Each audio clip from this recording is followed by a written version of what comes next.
من هەر کاتێ شاخێکی لوتکەسپی هەورامانە بینم یەکسەر مەلا عەبدولکەریمی مودەڕیس دێتە بەرچاو.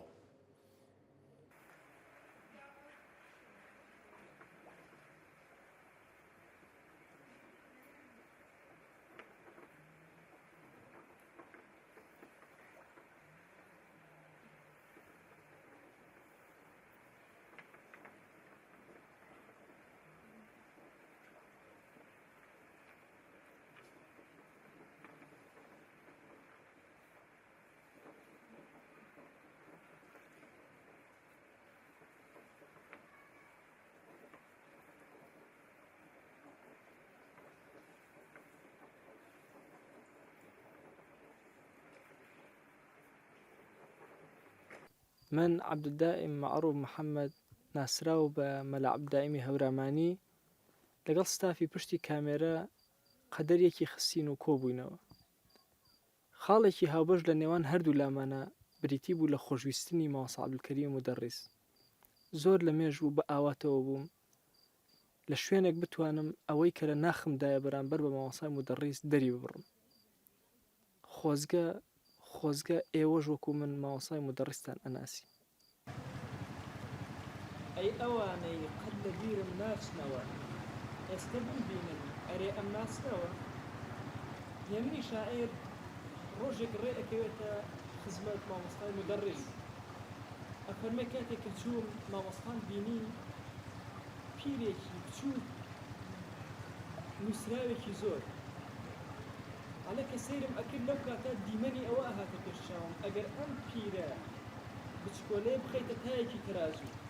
هەموو ئەو خزمەتەی لە نووسینە بە میلەتی کوردی کردووە بخێتە تاکەی تەرازوو ئەم تایی کە مامۆسای لەسەرە ئەفەرمێ سەری مامۆسا وە بنویت و سووچی با بڵێن سەقفی ژوورەکەی ئەکەوت ئەوەندە بەرهەمەکانی زۆرترە لە باڵای خۆی ئەوەندە قورسترە. خۆی عەبدولکەریم باوکی محەممەد باپیری فەتاح لەکوێ لەدایک بووە؟ لە مەریوان لەدایک بووە. مامۆستای مودەڕیس لە چ ساڵێکە لەدایک بووە؟ 1999. زۆر چەند. چەند ساڵ ژیا مامۆستا؟ کەی وەفاتی کرد؟ پرسیارە کەی وەفاتی کرد؟ 2005. کەوا بوو چەند ساڵ ژیانی بەسەر بردووە؟ 106 ساڵ. 106 ساڵ واتە چەند قەڕن ژیانی بەسەر بردووە؟ 3 قەڕن. لە 3 سەدەیە مامۆستای مودەڕیس ژیانی گوزەراندووە. با بپرسم مامۆستای مودەڕیس کۆمەڵێ نازناوی هەبووە. نازناوەکانی مامۆستای مودەڕیس چین و کامانە؟ المودەڕیس ئەوە یەکێکە لە نازناوەکان. المودەڕیس باش یەکێتر شەهرەزووری یەکێکترە لە نازناوەکانی مامۆستای مودەڕیس کە بە شەهرەزووری ناسراوە. نامی مامۆستای مودەڕیس لە شیعرەکانیە نازناوی شیعری مامۆستا چییە؟ نامی دیتر لە عەرەبدا بە الکوردی. الشيخ عەبدولکەریم المودەڕیس الکوردی ناسراوە. چیتر؟ بیارەیی. چیتر؟ مەریوانی. یەکەمین شوێنێک کە مامۆستای مودەڕیس تایە بوو بە با بڵێن پێشنوێژ لەکوێ و چ شوێنە بوو؟ نێرکزەجار یەکەمین شوێنە بوو کە مامۆستای مودەڕیس تایە خزمەتی کرد.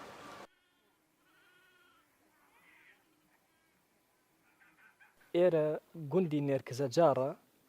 گوندی نێرکزەجار یەکێکە لەو گوندە مێژوویانەی کە مێژوویەکی فرە دێرینی هەیە. شێخی گەیلانی لە مێژووی خۆیدا نووسیوێتی کە هاتووەتە ئەم دەیە خاوەنی مەدرسەیەکی زۆر گەورە بووە کە مێژوەکەی بۆ زیاتر لە 900 ساڵ ئەگەڕێتەوە. ئەم گوندە خاوەنی مەکتەبەیەکی زۆر گەورە بووە. دەیان دەستنووس لێرەدا هەبوون. چەندین مامۆستای گەورە لێرەدا پێگەیشتوون. لە پێش کیمیاباراندا نزیکەی 45 ماڵ لەم گوندا ژیانیان بەسەر ئەبرد. ئەم ئێستا ئێمە ئەبینین تەنها 3 ماڵ تێیە ژیان بەسەر ئەبن. لە ساڵی 1924 مامۆستای مدەڕیس دوای ئەوەی ئیجازە لە ئیبن عومەری قەرەداغی وەرەگرێت دێتە ئەم گوندە و لێرە یەکەمین خزمەتی دەست پێ ئەکات. مامۆستای مدەڕیس لەم گوندەدا دوو کتێبی نووسیوە. کتێبی یەکەمینیان کتێبی ئەلبەرەکات الئەحەدیە فی شەرح الصەمەدیە کە کتێبێکی زۆر گرنگە لە زانستی نەحوودا، شەرحێکی زۆر گەورەی کردووە. ئەو کتێبە لە کاتی فەقیهەتی دەستی پێ کردووە، ئەلێرە تەواوی کردووە. ئەکرێ ئەو کتێبە ئەژمار کرێ بە یەکەمین کتێبێکی مامۆستای مدەڕیس کە قەڵەمی پژاوە بۆی و دەستی کردووە بە نووسینی، هەتا ئێستاش بە چاپ نەگەیشتووە. هەر لێرەدا کتێبێک بە ناوی نور الصەباح مامۆستای مدەڕیس ئەیگەیەنێتە چاپ کە کۆمەڵە شەعرن لەسەر پێغەمبەری خوا صلی الله علیه وسلم نووسیوێتی. مامۆستای مدەڕیس یەکەمین خێزانی بە ناوی ئامینەی کچی مەلا عەبدوڵڵا ئەلەم گوندە مارە ئەبڕێ. خوای گەورە مناڵێکی پێ عەتا ئەکا بە ناوی فاتح، مامۆستا فاتح لێکۆڵیرەوە لەگەڵ باوکیا و خزمەتکار بۆ ئەدەبی کوردی و خاوەنی زۆرێک لە پەرتووک ئەلەم گوندەدا لەدایک بووە. مامۆستای مدەڕیس هەتا وەکو ساڵی 1928 ئەلەم گوندە ئەمێنێتەوە و خزمەت ئەکات. ئێرە نێوان دەریاچەی سیروان و گوندی نێرگزە جاڕە. ئەو گوندەی یەکەمین وێزگەی ژیانی مامۆستای مدەڕیسی تێدا بووە. بە دڵنیایەوە زۆر جار مامۆستای مدەڕیس هاتووەتە ئێرە و لەم ملەوە سەیری دەریاچەی سیروانی کردووە، هەندێک جاریش لێرە تەدریس کراوە. کاری من لێرە بریتیە لە پڕکردنەوەی ئەم تۆمارە. ئەمەوێ گوند بە گوند و شار بە شاری کوردستان بگەڕێن بۆ پڕکردنەوەی ئەم تۆمارە لە ناوی چەند کەسایەتیەک کە من و ئەوان خاڵێکی هاوبەش کۆمان ئەکاتەوە هەر هەموو پێکەوە داوایەکمان هەیە. من دەڵێم ئەوەی بیەوێ کۆمەڵگەی کوردی بناسێ لە سەدەی ڕابردوودا دەبێ مەلا عەبدولکەریمی مدەڕیس بخوێنێتەوە. مەلا عەبدولکەریمی مدەڕیس شادەروازەی تێگەیشتنی ئێمەیە بۆ ئەدەبیاتی کلاسیکی کوردی. بەڕاستی کتێبخانەی کوردی هەمیشە خەرزاری مامۆستا مەلا عەبدولکەریم مدەڕیس و بەنەماڵەی ئەون کە بریتین لە کوڕەکانی کاکە حەمە و مامۆستا فاتح خوا لێ خۆش بێ. عەلامەیەکی گەورە، کەسایەتیەکی گەورە، پەروەردەکارێکی گەورە. مامۆستا مەلا عەبدولکەریمی مدەڕیس ئەو دەرگایە بوو کە بەڕووی ئێمە کرایەوە لەسەر گەنجینەی شێعری کلاسیکی کوردی.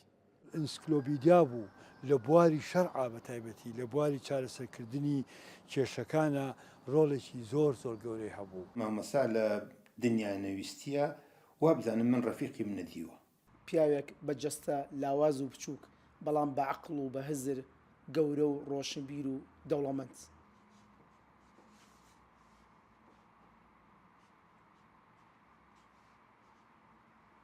دووهەمین شوێن بیارە دووهەمین شوێنێکە کە مامۆستای مدەڕیس خزمەتی تیا کردووە. لە نێرگزە جارە نزیکەی 3 ساڵ و لە بیارە نزیکەی 25 ساڵ خزمەتی تیا کردووە. کەمەری هەورامان سڕە خۆجەکان لەگەڵ ئاسمان جێگەی پەنایە بۆ ڕۆژی دامان ماوای هانایە لە بۆ داماوان سەور و حرمەتی سەرزە لە سەرێمان ئەڕوانە بەسەر خاک بابانە نازرە بەسەر گزار دڵانە وێنەی پاڵەوان لەسەر مەیدانە خۆی نیشان ئەیا لە ڕووی جیهانە. مامۆستای مدەڕیس ئەچێتە بیارە تا ساڵی 1950 ئەم نێوانە خزمەتێکی زۆر گەورە ئەکات. هەر لەوێ پارچە بچووکەکان کاغەزەکان کۆ ئەکاتەوە کە شێعرەکانی نالی و مەحوی و دایانی تر کۆ ئەکاتەوە لای خۆی جەمیان ئەکات. مامۆستای مدەڕیس لەناو بیارە یەکەمین خوتبەی کوردی ئەدات. یەکەمین شۆڕشێک لە گۆڕانکاری لە خوتبەی وڵاتی ئێمەدا کە بە زمانی عەرەبی ئەوترا مامۆستای مدەڕیس بە ئەمری شێخی عەلاءالدین لە بیارەوە دەستی پێکرد. بیارە شێخ عەلاءالدینی تیا بووە. شێخ عەلاءالدین شێخی تەریقەتی نەقشبەندی بووە، مەنسوبی لە هەموو لایەکەوە بووە، لە ئێران، لە پاکستان، لە تورکیا، لە سووریا، حتا ژنی سووریایی هەبووە. ئەمانە هەمویان هاتوونەتە بیارە. باوکم لەگەڵیانە دانیشتووە، لەگەڵیانە قسەیان کردووە. هەر یەکی قسەیەکی کردبێ باوکم گوێی لێگرتووە وەریگرتووە و ئەوەنەی ئیسیفادەی لێ کردبێ ئیسیفادەی لێ کردووە. شخصیەتی باوکم من بەلامەوە لە بیارە تەکوین بووە. مامۆستا مەلا عەبدولکەریمی مدەڕیس یەکێکە لەو کەسانەی کە بەڕاستی لە توانا و دەسەڵاتی زانستی خۆیان ئەو تەبیعەتە ئینسکلۆپیدیایی هەبووە. ئەو پیاوێکی ئاینی یعنی لە هەموو ئەو زانستە ئاینیەکانە تا حەدێکی زۆر وەکو دەریایەک وا بوو و ئەبێ ئێمە و ڕاستێش بڵێن کە لە بۆ کەسێکی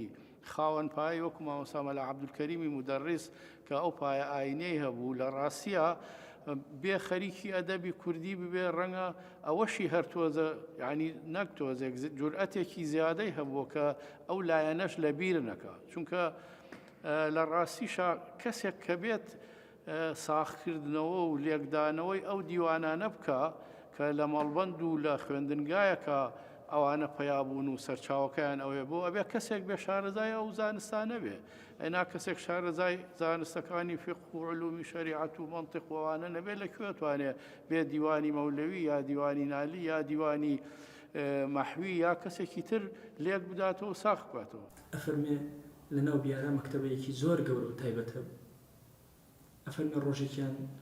چوومە ناو ئەم مەکتەبەیەوە ئەڵێ لە ژێرخانێکا بوو دەیەها دەستنووسی زۆر گرانبەها لەوێ بوون ئەڵێ منیش دەستم کرد بە خوێندنەوە و چرایەکی بچووکم بردبوو ئەڵێ سەرم سوڕ ئەمە ئەم هەموو دەستنووسە گەورە هەر هەمووی کەڵەکە کرابوو لە ناوەڕاستی ئەو هۆدەیە بەرز کرابوویەوە ئەڵێ چەند دانەیەکیانم سیر کرد ئەڵێ دوایی خەوفێک کەوتە ناو دڵم نەبەتوانی دواتر بچمەوە ناو ئەو شوێنە و ئیسفادەی زیاتر لەو کتێبانە بکەم کە ئەم وڵاتی ئێمە دەیەها مەکتەبەی ئاوهای لێ بوو ئێستا هیچێکیان نەماون. خۆ ئەو یەکەم تێکستۆلۆژی کووردە پێش دیوانی مەولەوی 1961 ئێمە شتێکمان نەبووە بە ناوی تێکستۆلۆژیەوە ئەو یەکەم کەسێکە کە لە خۆی و کاکفاتح و کاکمحەمەدی کوڕیش دوایی کە هاوکاریان کردووە بەردی بناغەی زانستی تێکستۆلۆژیان لە مێژووی ئەدەبی کوردیا داناوە. دەبنووسە مامۆستا عەبدولکەریمی مودەڕیس نووسی دەبنووس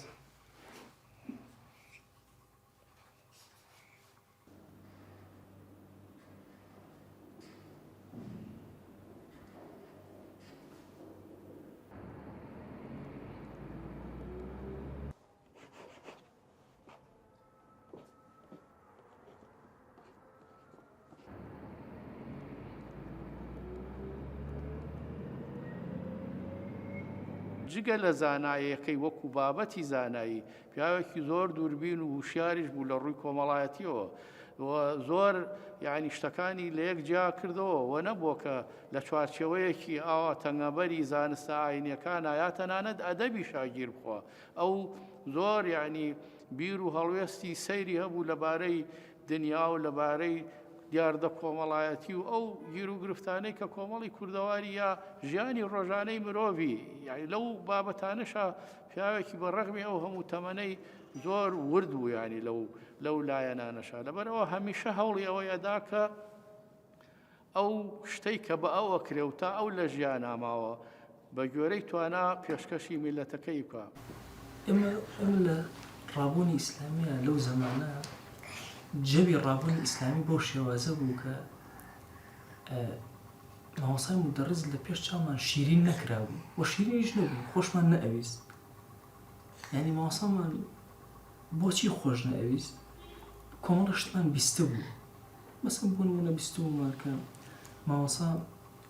کتێبەکانی تەنها وەرگێڕاوێ کە هیچ نییە با بڵێن لە ئاستی ئەم هەموو خزمەتەگەرە ئەو کچی بۆ لە پێش چاومان بۆ نمونە ئەنو مامۆستا مبتەدیعە زانایەتەکە فەرامۆشە کرد ئەنو بدعای کردووە ئەمە نەشمان بدعا یعنی چی بەسەر ئەمانوتەوە لە ناخمانە شتێک بەرامبەر بە مامۆستای مودەڕیس دروست بوو بۆ خۆشمان نەئەویست. بەداخەوە ئێمە لە سەردەمێکە ئاژین کە دین خەریکە لە مانە ڕۆحیەکانی بەتاڵ ئەکرێتەوە کێشەکەش لەکوایە کێشەکە لەوایە کاتێک کە دین ئەبێ بە بەشێک لە سیاست دێتە ناو مەیدانی سیاستەوە مانای تەعامل لەگەڵ دنیا و کاروبارە دنیاییەکانە ئەکا کە من یەکەمین جار بە خزمەت مامۆستا عەبدولقادری بە حەرکی گەیشتم کە مامۆستا ئیجازەی ئەویدا بوو مەحەبەتم بۆ مامۆستا زۆرێک جوڵا لە ناخەوە بەڵام زۆریش نا یعنی ئەوە بوو ئەو ڕقەی کۆنم هەر هەمووی کە مابوو نەمابووی ئەوە هێواژ بوو کە مامۆستا عەبدولکەریم مودەڕیسم بینی و بە خزمەتی گەیشتم مەلایەکە چەند ساڵ لە پایتەختە و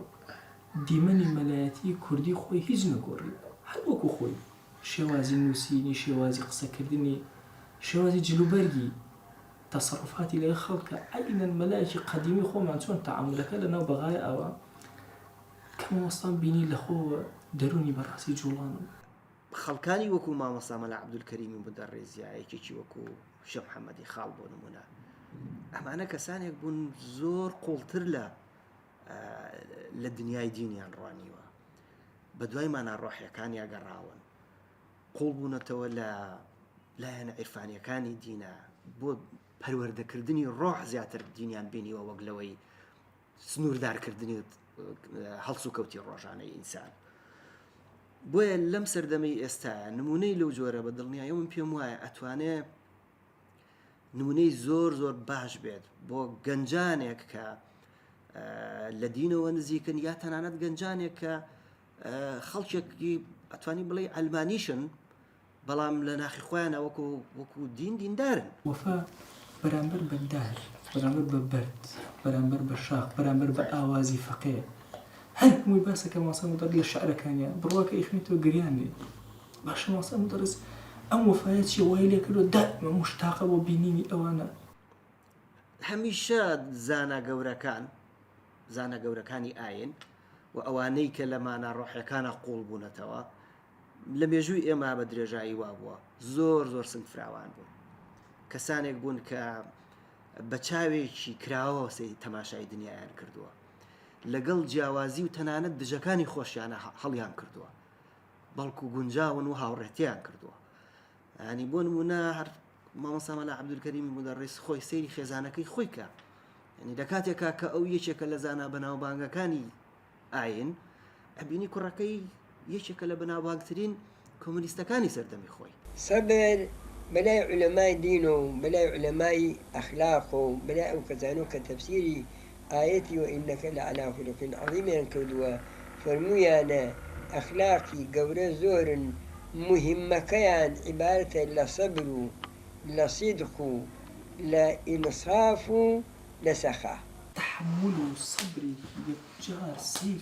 یعنی ئەژمرێ لەگەڵ ئەم مناڵانەیە نە ڕۆژێک نەت عومرێک ژیانێک پێکەوە دوو فکری زۆر جیاواز و زۆر عەکس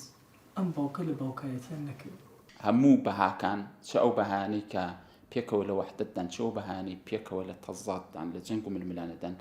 لە مەلا عەبدولکەریمی مودەڕس و لە بنەماڵەکەیدا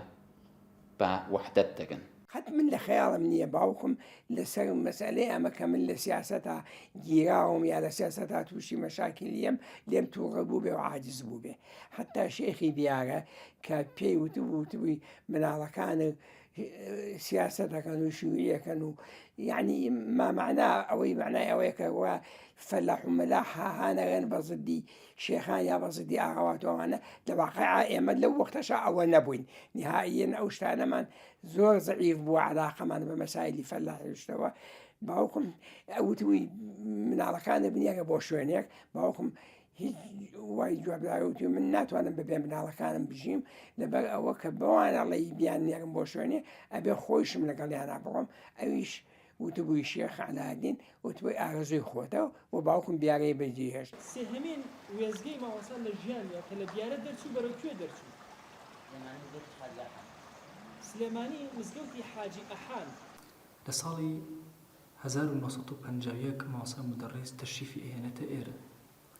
تاوەکو ساڵی 1954 لەم شوێنەدا خزمەت دەکات لەم شوێنەدا مامۆستا مودەڕیس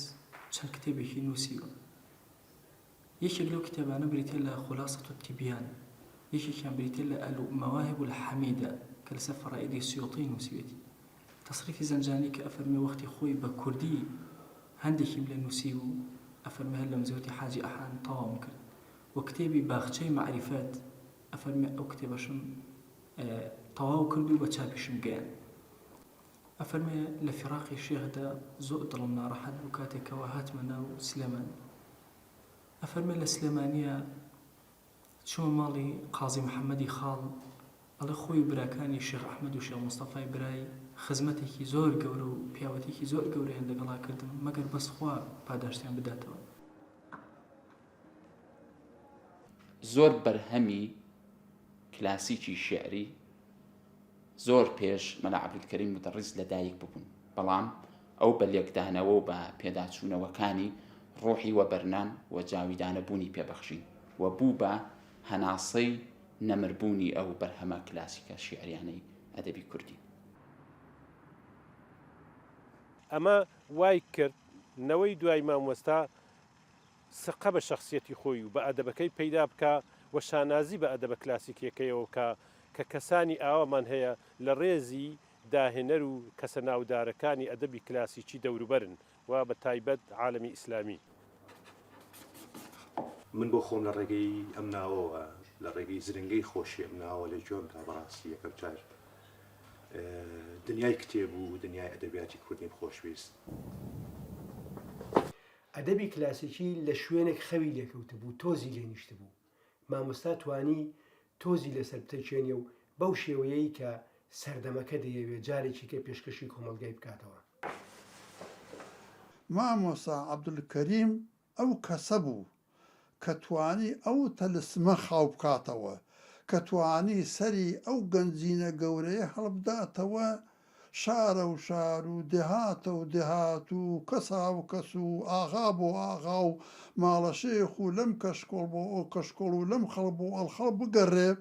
ئەم شعرانە کۆ بکاتەوە شعرەکان کۆ بکاتەوە بە پێی حروفی ئەبجەدی تەرتیبیان بدا و یەک لە یەک ڕافەیان بکە. دیوانی مەولەوی یەکەم دیوانە کە مامۆستا مەلا عەبدولکەریم لە بەغا لە ساڵی 1961 بە چاپی گەیاندووە. باوکم خۆی لە زمانی فەقێتیا زۆر گرەویدەی مشتاقی شیعری مەولەوی بوو دوو دەفعەش دیوانی مەولەوی نووسیوەتەوە. کاک فاتیحیش و کاکە حەمەش هاریکاریان کردووە هەرچەنە لەسەر بەرگەکە هەر نووسراوە مەلا عەبدولکەریمی مودەڕێس بەس من ئەوەم لە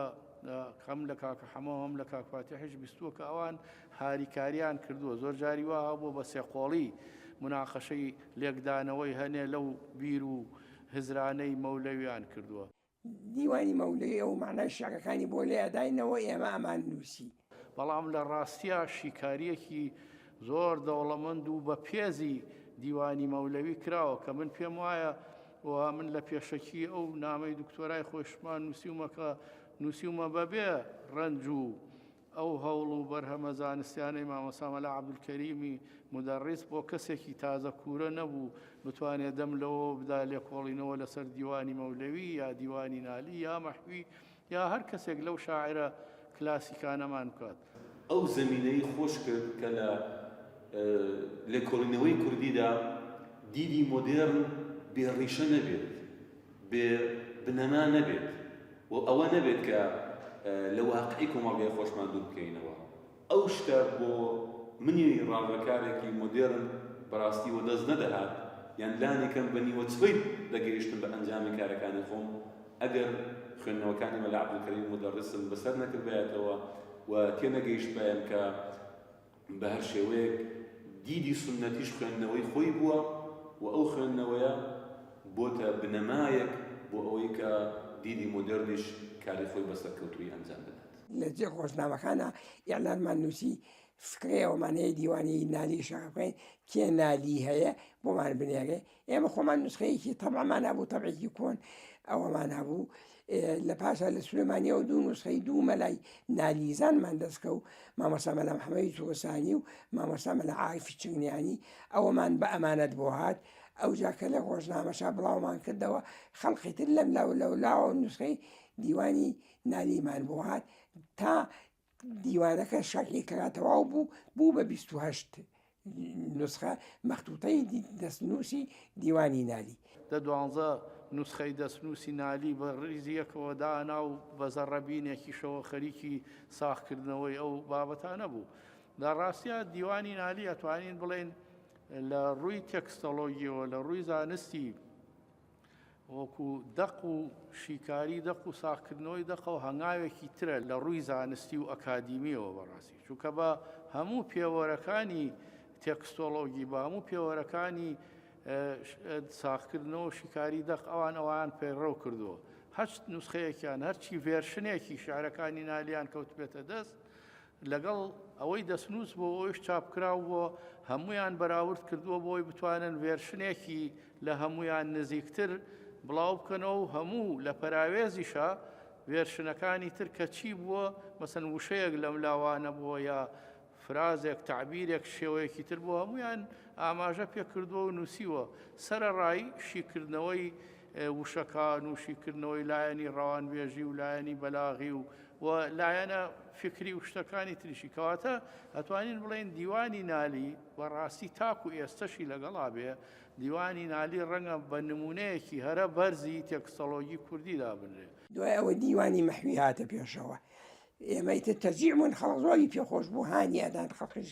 دووسخەشان بۆ نادین دیوانی مەحوی دەست پێ کرد شەرحی کرد و ئەوانە من پیاچوومەوە دیوانی مەحویم ئامادە کرد ئەوەی کە باوکم شەرحی کرده بوو ئێستاوەتە دیوتانە چاپەکەی لە پشتەکەی نووسراوە مەلا عەبدولکەریم مدەڕس و محەممەدی مەلاکەریم ڕیزبەندی دیوانە گەورەکان ئاوەهایە کە دیوانی شاعرە گەورەکانمان لە پێشا مەولەوی دوای ئەوە نالی دوای ئەوە مەحوی دێت و کاکفاتح خۆشی لەگەڵ باوکیەوە بزانم ئەو فەقێقاری هەمەوەند هەیە دیوانێکە کە بە دیالێکتی گۆرانی بڵێن نزیک هەورامی نووسراوە ئەویان کردووە گەلێشتی تریشان بەدەستەوە بوو بەڕاستی دیوانی بێسارانیش هەر کاری زۆریان تیا کردووە دیوانی سالمیش وەک باسم کرد هێشتا وەکو بڵێ دەرنەکەوتووە دیوانی سالمیشی کردووە ئەساوە لەسەر ئەو مێزە بەدەستی منەوەیە باوکم تەواوی کردووە کاکفاتیان پیاچوێتەوە من پیاچمەوە و ئەشیەم بە چاپ لە عینی وەختا و تەسیح یەکەم ئەتوانن بیبینن لەوێ ڕەشنووسەکانی لە بەردەستانە يا وليد في شاد جوشي وبسراري شيد الاشناوي يا جوش سنتور مترب خروشي كني عيد فرد حسن مناوي مرسول موتوم عرض كيدره هاي كمدكي شومي بەدین ڕەوایە بەزمی گۆرانی بە شەرتێ دوور بێ لە قسەی شەیتانی لە نەمرەکانە لاوک و حەیران ئایای و قەتار لە وڵاتی گەرمیان بەزمی دەرەیی و سیاچەمانە دڵ ئەپرژێنێ لەو هەورامانە ئەمە بیرروباوەڕی مامۆستا و بەرامبەر بەین ژمارەی زۆری لە ئاوازی ناوچەی هەورامانی لەبەر بوو وەکو تێکست وەکو ئاواز اینجا بۆیە دایما ڕووی دەمی وایە تێکردم کەی و ئەو ئاوازانی کاری لەگەڵاکەی هەوڵ بدەک وشەی جوان و ئاوازی ڕەسەن بێت و یعنی ئەویش ئەو ڕەسەنایەتی دایما لێکایەوەکەوە میلەتێک پێناسی خۆی بۆ ڕەسەنایەتێ بکە بۆ مۆرکە جوانە بکە کە هەیەی بەتابەتی مۆرکی ناوچەی هەورەمان مۆرکێکەکەەوە دەستی بێگانی نەگەشتوتێ کتێبی نووسیەوە لەگەڵ کتێب نووسینەوەکە سیاسەمانەیە وت گۆرانی سیاسەمانەکە گۆرانی ئەورامیانەیە گۆرانی مختلفی کۆنی زمانی فەقەیەتی خۆی بەدەمینەکەەوە سەری لێتێک ناچوو زۆر حەزی لە سیاسەمانە و گۆرانی ئەورامی بوو شعری مەولەوی نەخوێندوێتەوە فرمێت بە چاویان هاتوتە خوارەوە یعنی زۆر جاری وها بۆ حەزی کردووە گوێی لە هەنێ گۆرانی بێ کە شعری مەولەویە مەسەلەن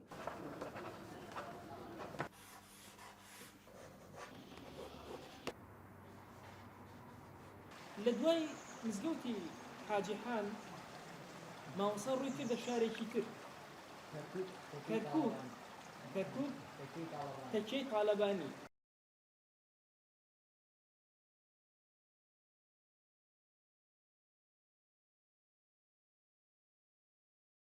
ئێرە چوارەمین وێزگەی ژیانی مامۆسای مودەڕیسە کە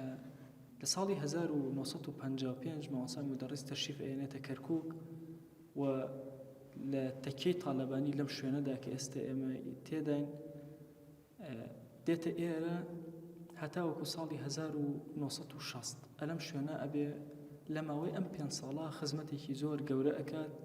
کۆمەڵی فەقێ لە خزمەتی ئیجازە وەرەگرن کە بەردەوام تەدریسەکە لەم شوێنە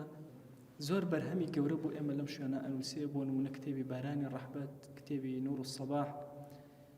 کتێبی باخچەی معرفەت کتێبی الوسيلة في شرح الفضيلة كليرة فضيلي مولوي ڕاوەیەکی زۆر جوانی کرد بە زمانی عەرەب و بە سەکۆی عەرەبی ناسان کە ئەم شاعرە لەم کونجۆڕەی هەورامانەوە چ عەرەبیەکی زانیوە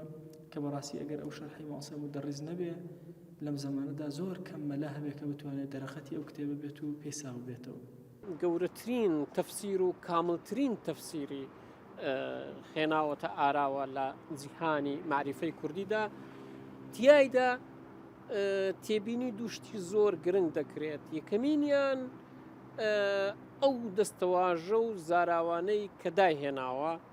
دووهەمینیان ئەگەر سەرنج بدەین یەکەمین تەرجەمەی قورئان لەناو ئەم تەفسیرەدا دەدۆزرێتەوە. یەکەم کە لەو کارانەی کە من بۆ مەسام کردو تەفسیری نامی حەوجەڵدا، دوای ئەوە تەفسیری مەواهب الرحمن بە زمانی عەرەبی ئەوش دووبارە حەوجەڵدا. علەماؤنا فی خدمەتی العلمی والدین کتێبێکی گەورەی عەرەبیە، بنەماڵەی زانیاران کتێبێکە کە باس لە بنەماڵە زانستەکان و لە بنەماڵەی سەیدەکانی کوردستان و ئەوانە کاویش کتێبێکی تری کوردیە. چەند کتێبێکی تری وردەی مامەسا هەن کە یارمەتیم داوە لە چاپکردنیانە، ئەوانی کە کتێبی سەرەکی بن من لە خزمەت مامەساکارم بۆ کردبێ ئەم کتێبانە بوو. تەفسیری قورئانەکەی دیسانەوە ئەویش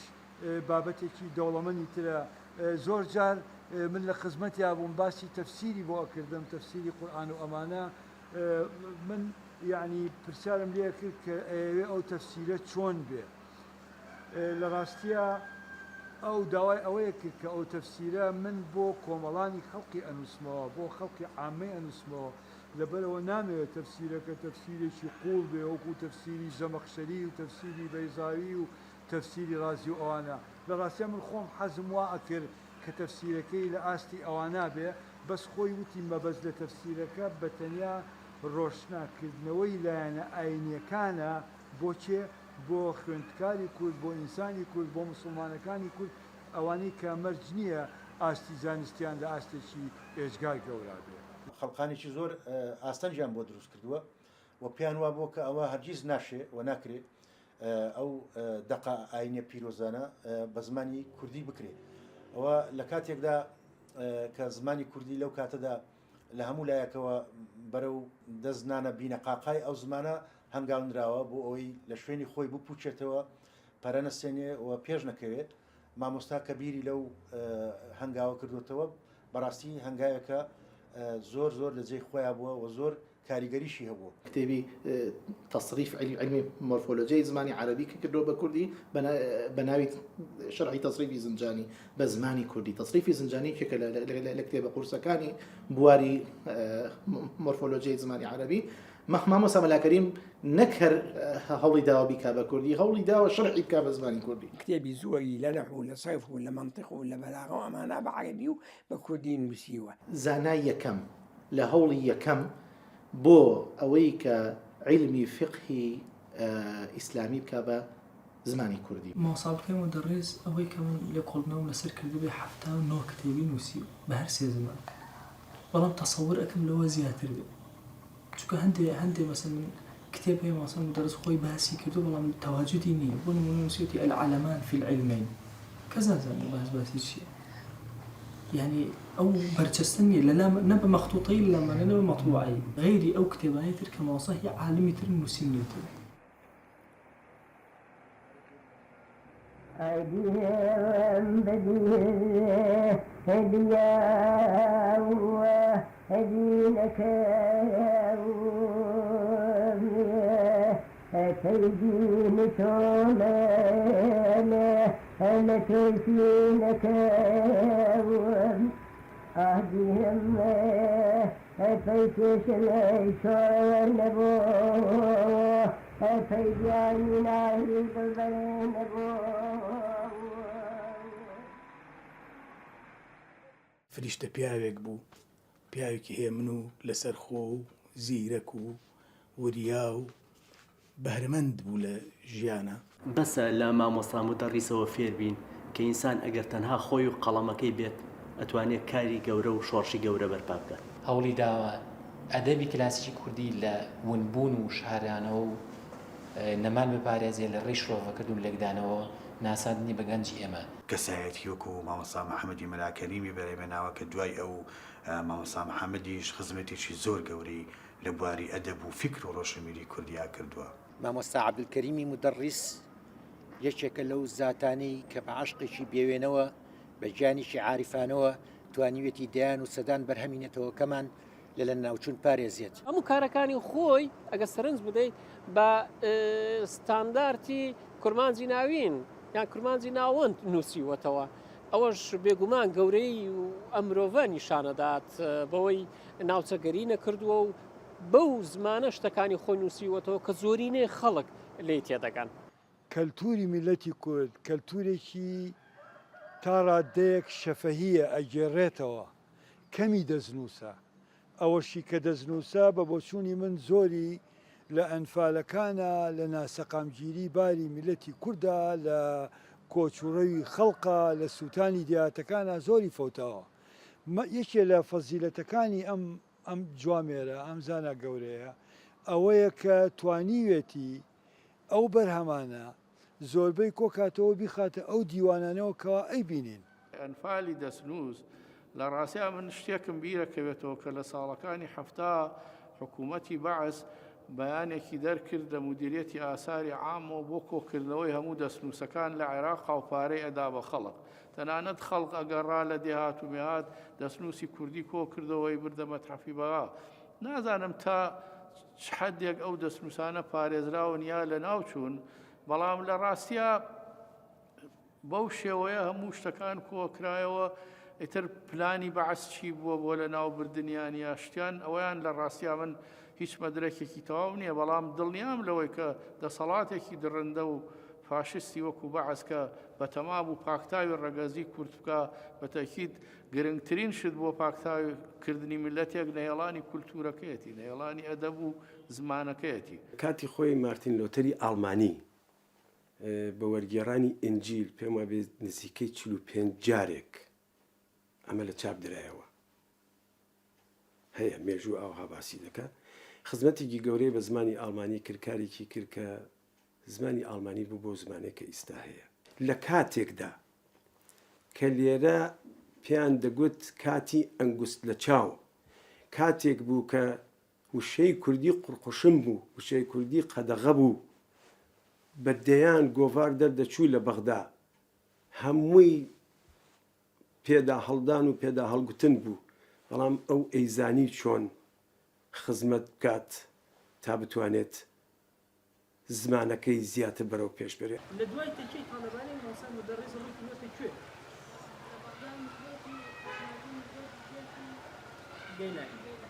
لە دوو شوێن مۆسان مدەڕێز لە دوو شوێن خزمەتی کردو یەکێکیان لە کە چۆتە بەغدا لە دوای کردو یەکیان لە مزگەوتی ئەحمەدی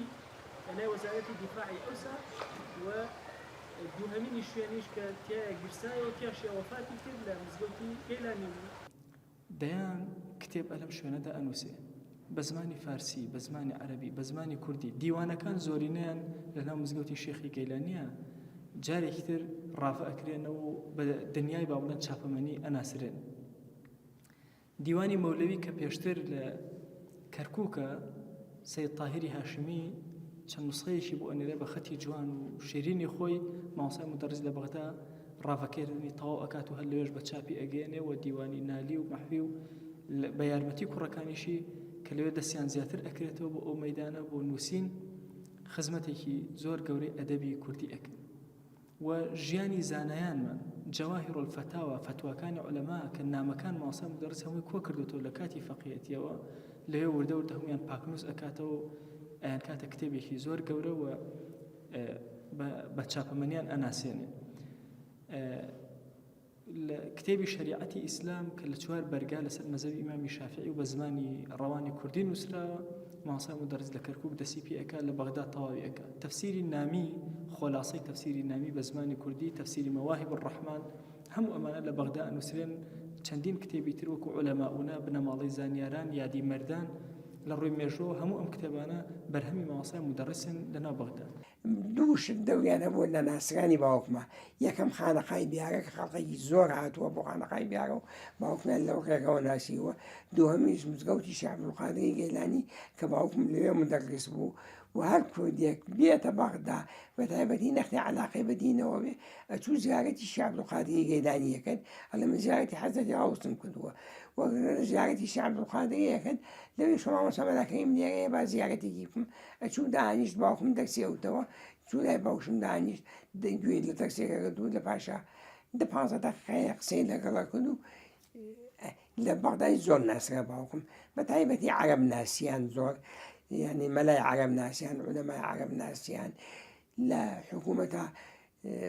چووە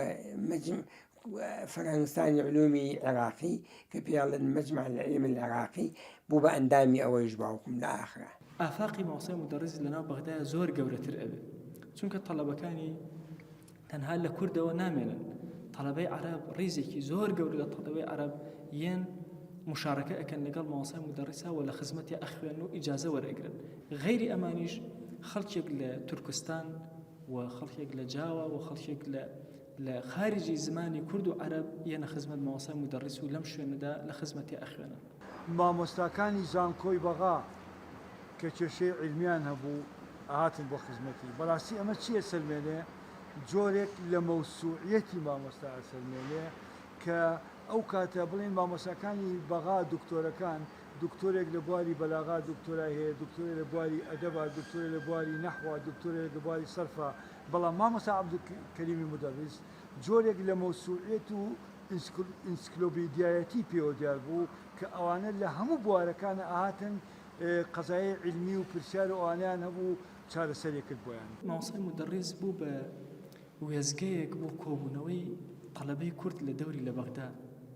ئەو تەڵەبانەی بەهۆی کولیەوە ڕۆشت بوون ئەوانەی بەهۆی کەسابەتەوە ئەڕۆشتن دەوری ماوسای مدەڕیسیان ئەگرت لە ساڵەکانی گرانی و ناڕەحەتیە ماوسای مدەڕیس چەترێکی زۆر گەورە بوو لە بەغدا و سەرجەم کوردێکەوە ڕێئەکەوتە ئەو شارە زۆرێک لە ئەو کەسانەی بۆ نەخۆشی یا بۆ دەردەداری کە ئەچوونە بەغدا بە مەبەستی دوعاکردنی ماوسای مدەڕیس و مانەوەیان لەو شوێنەدا ئەچون چونکە شوێنێکی تر نەبوو بە ئەمینی ئینسان تیا بمێنێتەوە لەوێ ماوسای مدەڕیس وەکو چەترێک وها بوو خزمەتی ئەکردن. لەو غەوسی گەیلانیە سەفەر تاسێک خواردنیان بۆ برد هەموو ڕۆژێک لە ماڵەوە ئیتر خۆجاری وها بوو جومعە و جومعە بە تایبەتی لەو دوایانە ئاهاتە ماڵەوە ژیانێکی سادە و ساکار خەریکی دەرس بە خەڵقوتن و زانست بڵاوکردنەوە بوو زۆر ساکاریش بوو بە باوەڕت بێت لە وەکو ئینسان وەکو لایەنی کۆمەڵایەتیش زۆر جار من لە خزمەتیا کە من پیاوێکی بە تەبیعەت شەرمن وشتم دانیشتومە نوع وەشکاڵ نوکتەم گێڕاوەتەوە قاقا پێکەنیوە.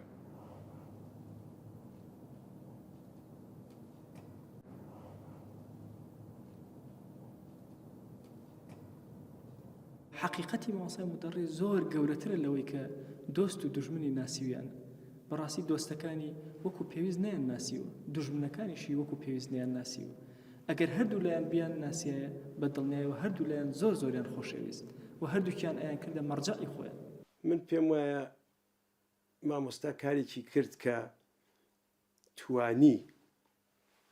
کۆن و ئێستا و داهاتوو پێکەوە بەستێتەوە. ڕابردووی مەلا عەبدولکەریمی مدەرس ئەگەر ئێمە زۆر ڕاستگۆ بین دەبێ ئایندەی ئێمە بێ. تۆ کە بە توونڕەوی بەڕاستی تۆ شتەکانی خۆت بە مننا تۆ کۆمەڵگەیەکی توونڕەو دروستەکەی ئەو پیاوە نویست تۆ کۆمەڵگەیەکی توونڕەو دروست بێ باسی لە مێژوو داکۆچی لە نیشتیمانەکەی لە میلەتەکەشی کردووە داکۆچی لە ئاینیش کردووە بەڵام زۆر بەهێمن ئەو هێمنە کردوێتی بە مەلا عەبدولکەریمی مدەڕیس کە ئەو ناوە گەورەی بۆ خۆی دروست کرد.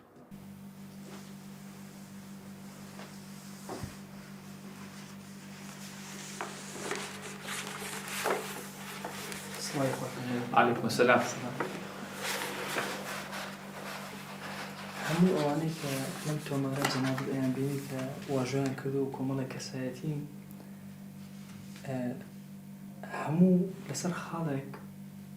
پێشنیار ئەکەین لە خزمەت جەنابتا کە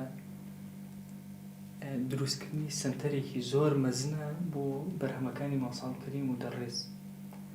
سنتەرێک کە بە زمانی ئەمڕۆ ماوساڵکەریم مدەڕیس بناسێنێ. ئەم تۆمارە سەرەتا لە گوندی نێرگزەجارەوە دەستم پێ کردووە بە نووسیمی هەتاوەکو وێزەکانی ماوساڵکەریم مدەڕیس لە بیارە و لە سلێمانی و لە کەرکووک و لە بەغدا کەسایەتی تیا ئیمزایان کردووە. هەمووش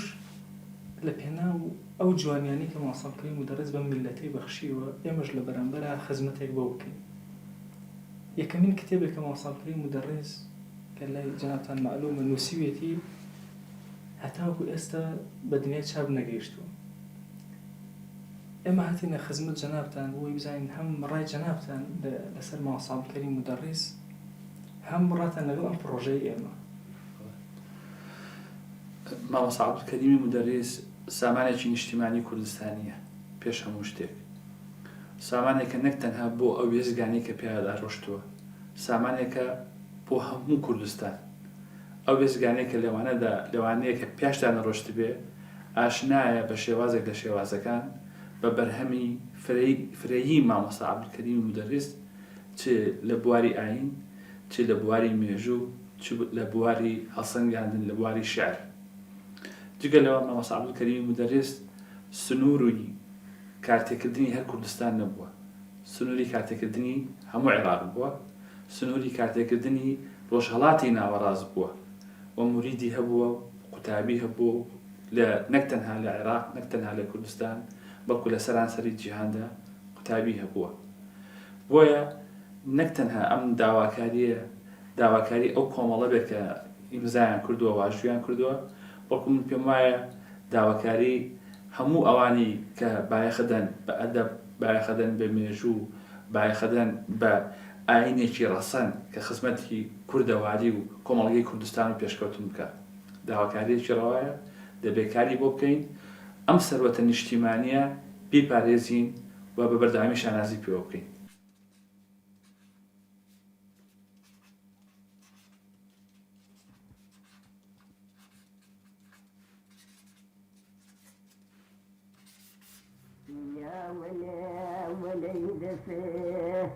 شاد جوشي هم وسراري شيد لاشناوه يا جوش سنتور مترب خروشي كني عيد فرد حسن